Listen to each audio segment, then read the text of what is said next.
Thousands of miles from here, off the coast of Japan, some believe they have found evidence of another lost kingdom. Beneath the waters off Japan lies a structure that has divided scientists for nearly 40 years. The pyramid was built at the level of technological sophistication far in excess. Massive terraces with perfect right angles. Steps that look carved by ancient hands. It seems to be that whatever this structure is, somebody built it there and sea levels rose enough that it got submerged. A formation so geometric, it seems impossible.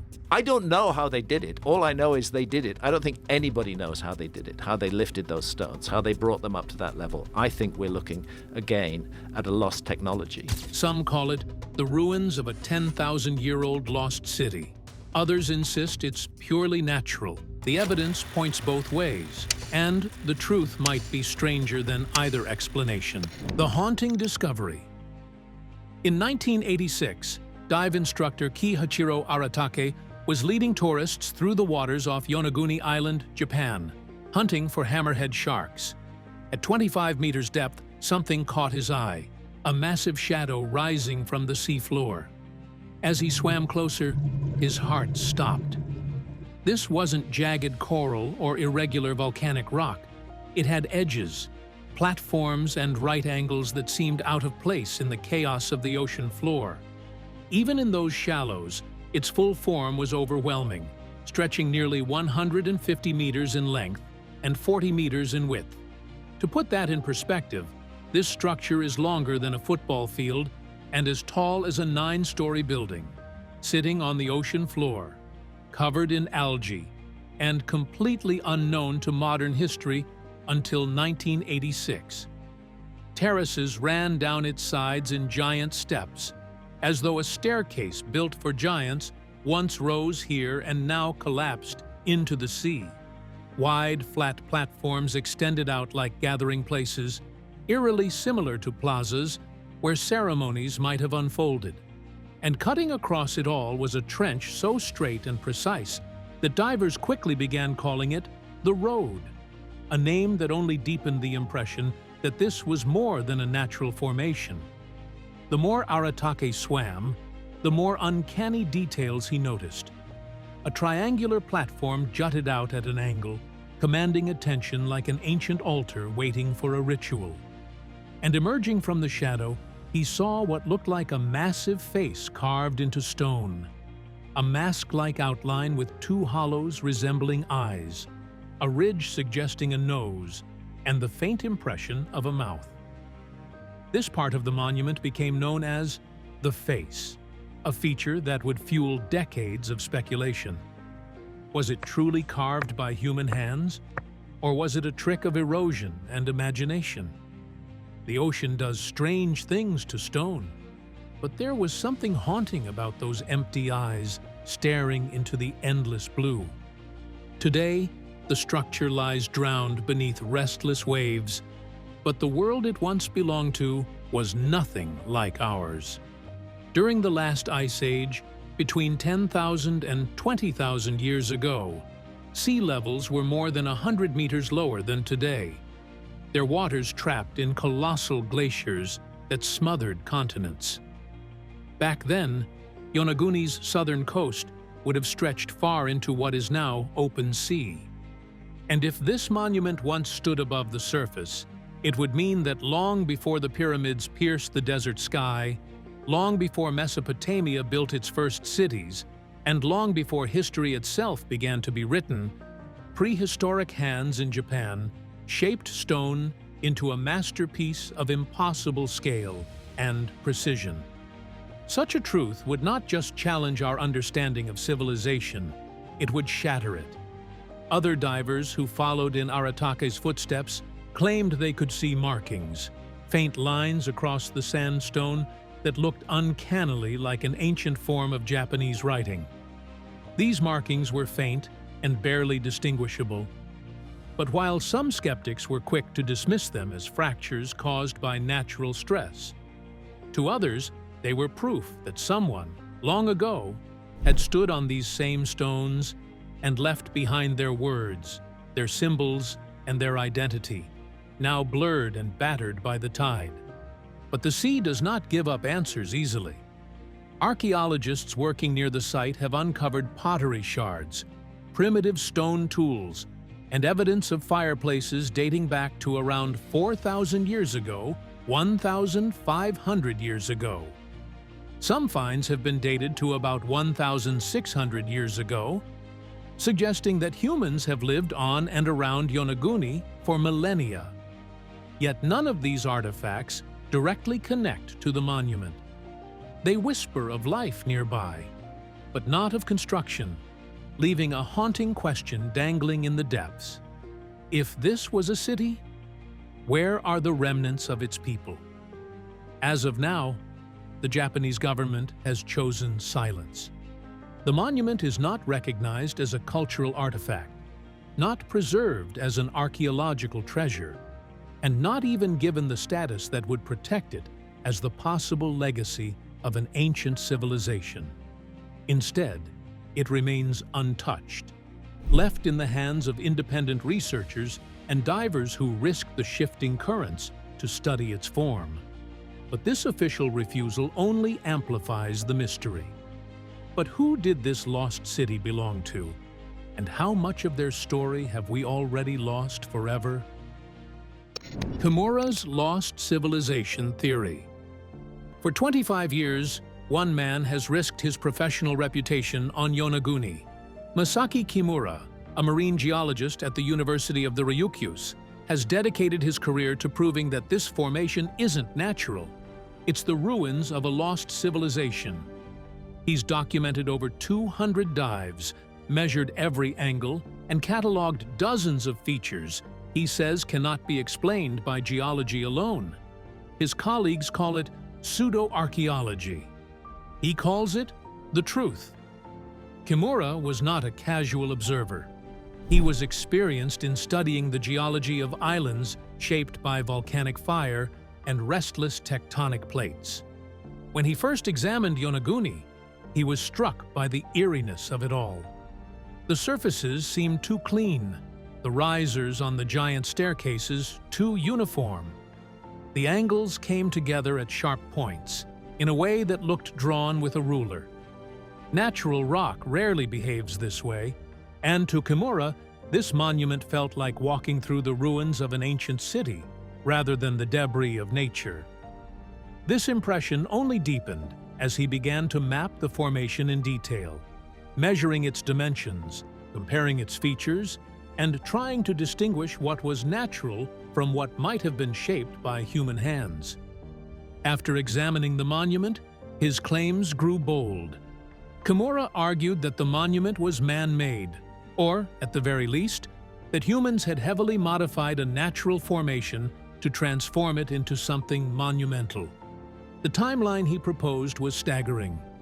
Kimura linked the construction to a culture with both the ability and the reason to carve massive architecture out of solid sandstone, a culture whose name and memory have vanished entirely from modern history. Kimura points to specific features that seem too precise for nature. Holes drilled into stone at seemingly strategic points, too round, too clean, too deliberate, as if made with ancient tools long since lost to the sea. Along the edges, large sandstone blocks meet at sharp right angles, forming corners that look planned instead of eroded. The steps rise evenly, each one nearly the same height for more than 40 meters, showing a level of precision that nature rarely achieves. Some stones are carved into clean triangular shapes that look decorative rather than structural.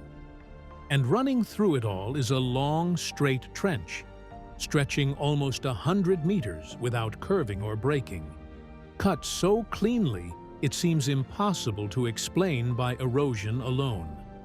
Kimura also pointed out what he believed to be carvings resembling Kaida script, an ancient Japanese marking that hinted at communication or ritual.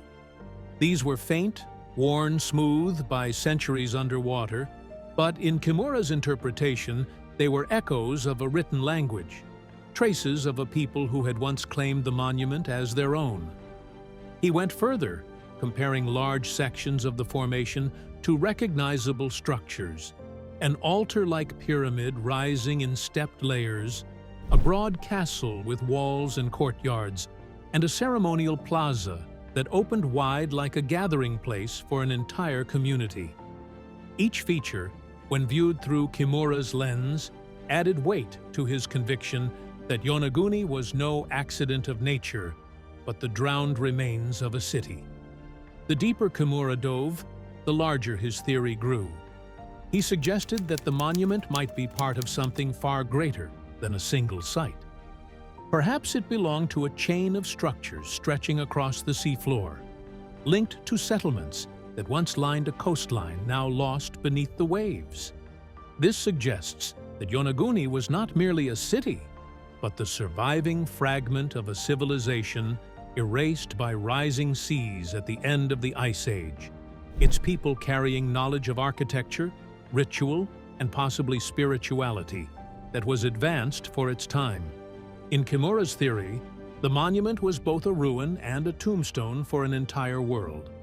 But the moment his claims reached the wider academic community, the debate turned fierce. Mainstream archaeologists and geologists were quick to criticize, labeling his work as pseudo-archaeology. They argued that what Kimura called staircases were nothing more than natural steps, formed by layers of sandstone breaking along horizontal planes. What he saw as clean right angles, they explained, were fractures caused by tectonic stress, a common occurrence in regions shaped by earthquakes. The holes, they suggested, might be the result of natural erosion, where weaker parts of the stone gave way, while the triangles could be explained by simple cracking and slippage. Still, Kimura did not back down. He insists that even if nature had laid the foundation, humans had come and reshaped it, leaving behind the haunting relics that now rest beneath the sea. But what makes Kimura's theory so gripping is not only the possibility of a forgotten city, but also the implications it carries for human history. If Yonaguni truly was constructed 10,000 years ago, it would rewrite the timeline of civilization, forcing us to recognize that complex societies with advanced building techniques existed long before our textbooks suggest. But for every diver who looks upon Yonaguni and sees the hand of an ancient civilization, there are others who see the relentless artistry of the earth itself.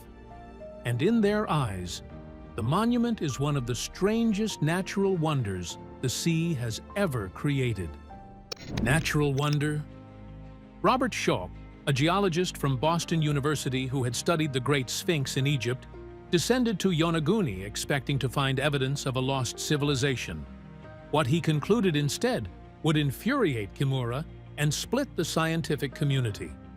This is approximately 95% natural. According to Schoch, Yonaguni isn't a city at all.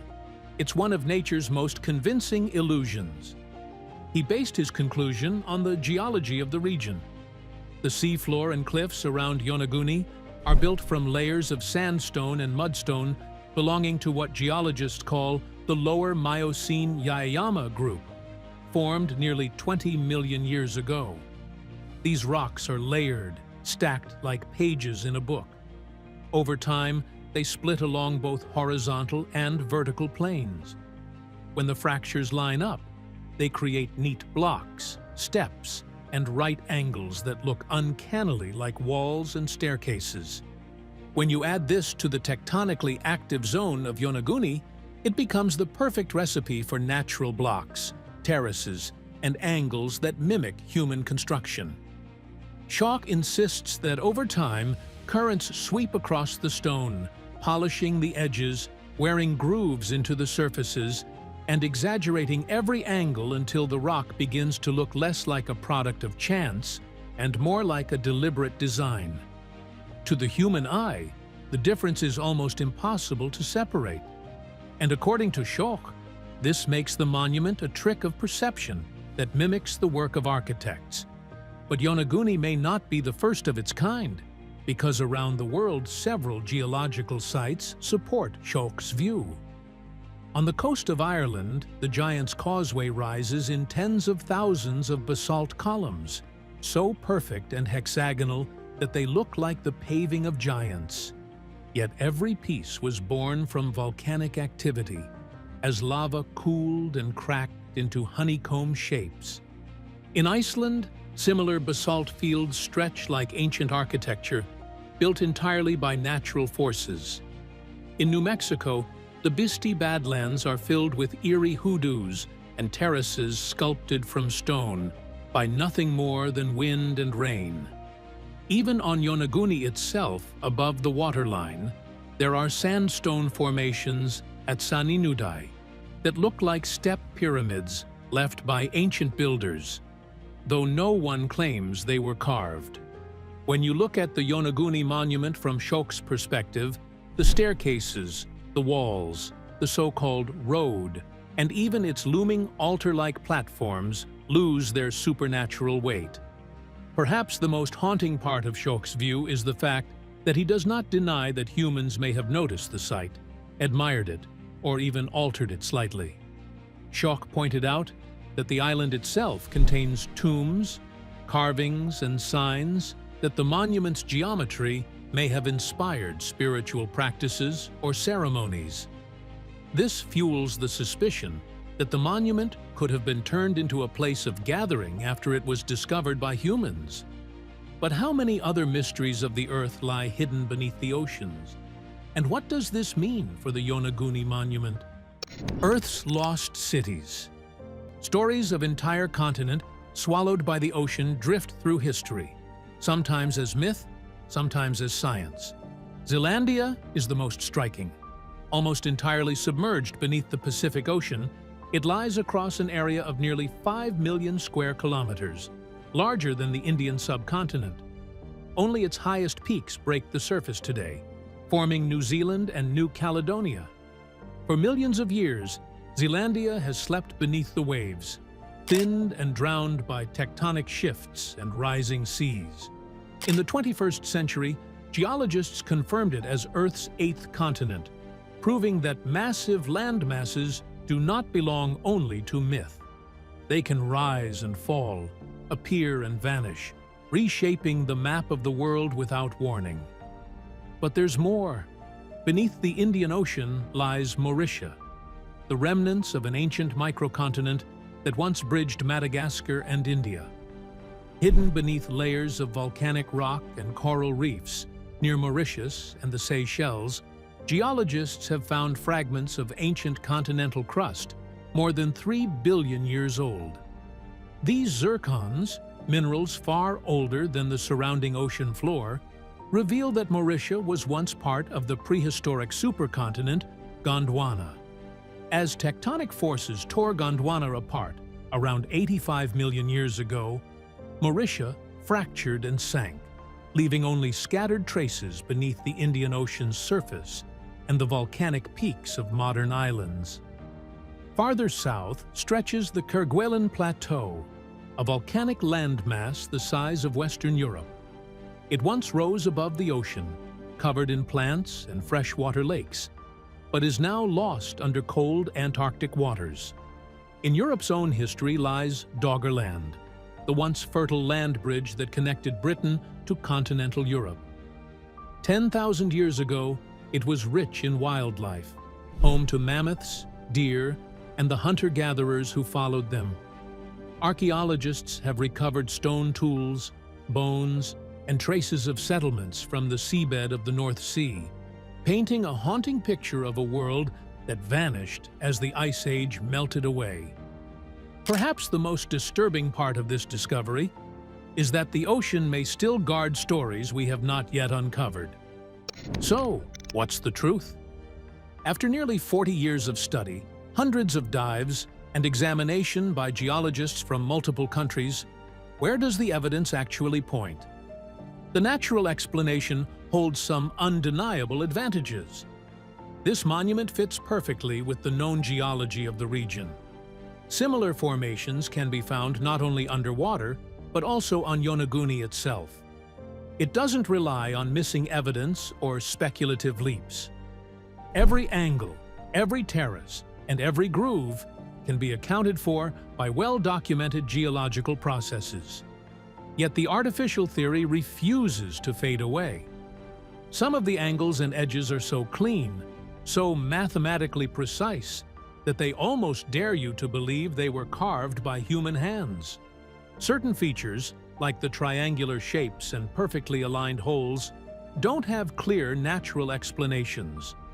And the sheer scale and symmetry of the structure evoke the deliberate order of architectural planning. The most honest answer? We don't know for certain. Robert Schoch estimates a 95% natural origin with possibly 5% human modification. Kimura, on the other hand, is convinced it's largely artificial. The truth might lie somewhere between, a natural formation that ancient people discovered, used, and perhaps minimally modified. One thing is certain: if this is entirely man-made, it would be the oldest large-scale stone structure on Earth, requiring us to completely rewrite the timeline of human civilization. That's an extraordinary claim, and as scientists say, extraordinary claims require extraordinary evidence. Right now, that evidence doesn't exist, but the ocean keeps its secrets well. Maybe someday we'll find a carved symbol too precise to be natural, or a stone tool left behind by ancient builders. Until then, Yonaguni remains what it's always been: a mystery balanced perfectly on the edge between human ambition and nature's artistry. Is Yonaguni a lost city or a natural wonder? Drop your answer in the comments below.